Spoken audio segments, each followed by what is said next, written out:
exposure in terms of location and the types of climate risks that exist, we can look at how sensitive cities in general and African cities in particular are to these risks.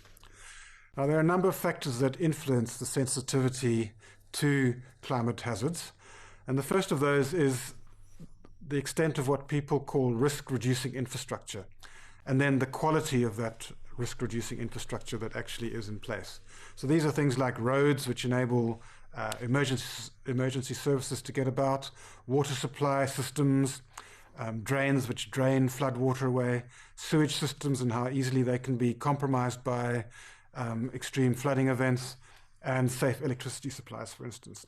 So if all of those are in place and operating well, then that reduces the vulnerability from a sensitivity perspective of cities.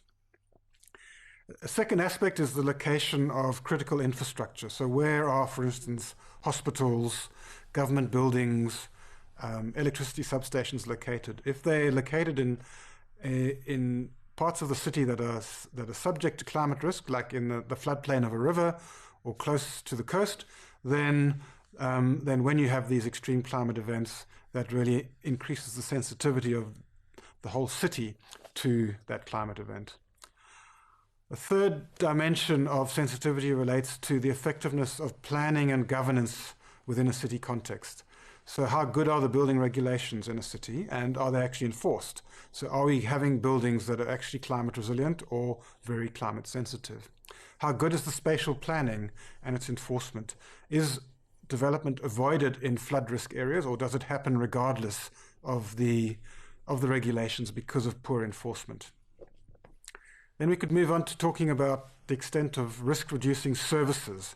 So this is a bit different to infrastructure, but here we're talking about emergency services like fire services, repairs to flooded drains, healthcare, policing, and even how well the water supply system is managed. If those are strong, then the city is more resilient and less sensitive to climate stresses.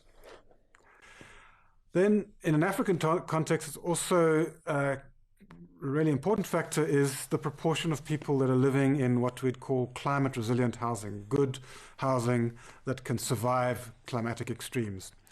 And in Africa, as we know, many people are living in slums or in informal settlements, and so the type of houses they're living in are not particularly climate resilient, and they're also living in very densely populated areas. So slums tend to have very high density, which makes more people at risk within those situations. One thing that we've learned is that when these services are in place, then the differential impacts of climate events on the rich and the poor, the well-off and the not so well-off, are lessened. Whereas when they're not in place, then you tend to get the poorer parts of the city being much worse impacted than the better off parts. And we can see that in evidence from around the world. So for instance, in terms of hurricane damage, in developing country urban areas, you tend to get many more deaths because of hurricanes than in developed country, because those services that protect life are in place in developed country cities.